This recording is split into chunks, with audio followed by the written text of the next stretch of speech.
Oi, eu sou a Camila e eu vou demonstrar o funcionamento dos algoritmos que calculam a subsequência crescente máxima dado um conjunto de inteiros. Inicialmente, eu vou demonstrar o funcionamento correto desses algoritmos usando a sequência que foi nos dada nas aulas teóricas. Os algoritmos que eu implementei de acordo com a documentação foi força bruta e programação dinâmica. Vou iniciar demonstrando força bruta. Vou inserir um conjunto, que vai ser esse conjunto que está no slide. Ele nos mostra, então, o conjunto inserido, o tempo gasto para fazer o cálculo e o resultado, que é exatamente o mesmo que está no slide.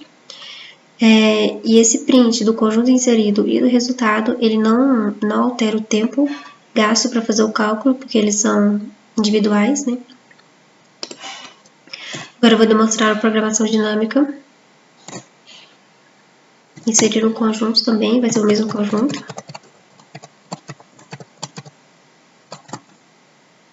Ele também nos informa o conjunto inserido, o tempo gasto e o resultado. O resultado é exatamente o mesmo do slide.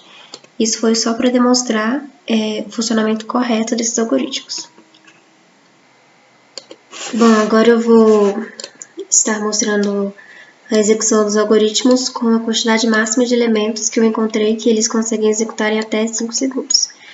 A força bruta eu coloquei 75 elementos, mas na verdade é difícil fazer essa estimativa de quantos elementos ele suporta em até 5 segundos, porque isso vai depender da quantidade de subsequências crescentes que uma sequência vai obter. Se ele tiver muitas subsequências crescentes, o força bruta vai ter que iterar mais vezes para encontrar todos os subconjuntos, né, crescentes, mas se ele tiver poucas subsequências crescentes, ele vai ter que iterar menos.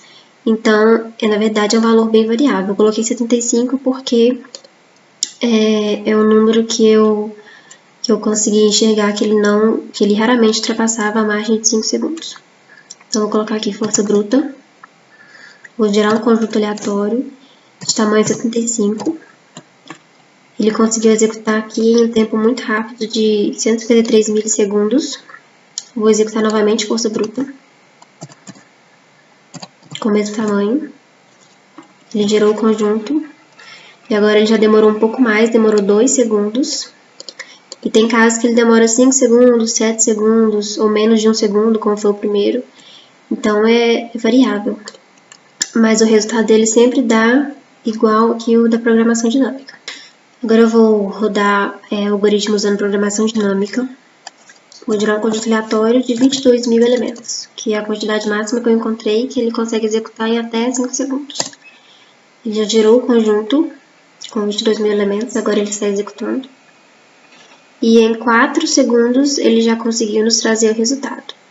Então, com isso a gente consegue perceber que a programação dinâmica é extremamente mais eficiente do que a força bruta, que com uma quantidade enorme de elementos ele trouxe o resultado em 4 segundos, quase 5, e o força bruta com 75 elementos, em algumas ocasiões, ele não consegue nos trazer o resultado em 5 segundos. Então, isso mostra aí a eficiência de usar um algoritmo de programação dinâmica.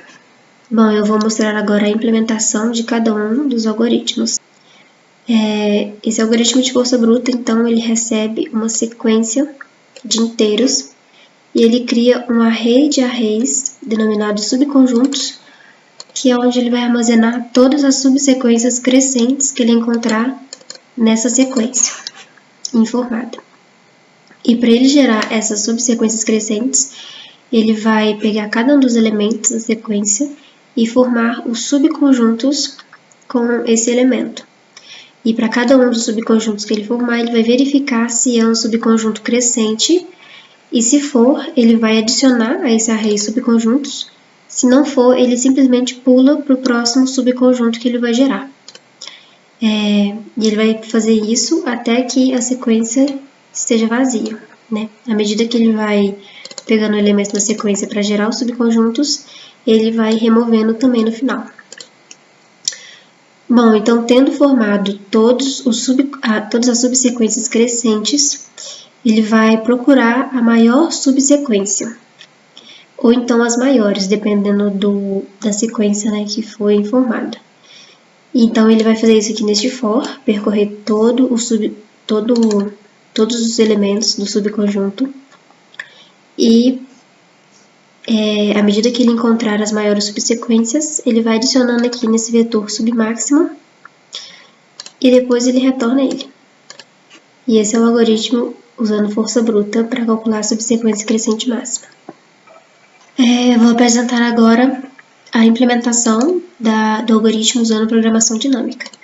Bom, esse algoritmo, assim como o de força bruta, ele também vai receber uma sequência de inteiros. E como a proposta do algoritmo é formar uma tabela, então ele também vai criar aqui uma tabela, né? Que é, na verdade, um array de arrays. E o preenchimento dessa tabela vai acontecer da seguinte forma. Aqui nesse primeiro for, o algoritmo vai selecionar o primeiro elemento da sequência.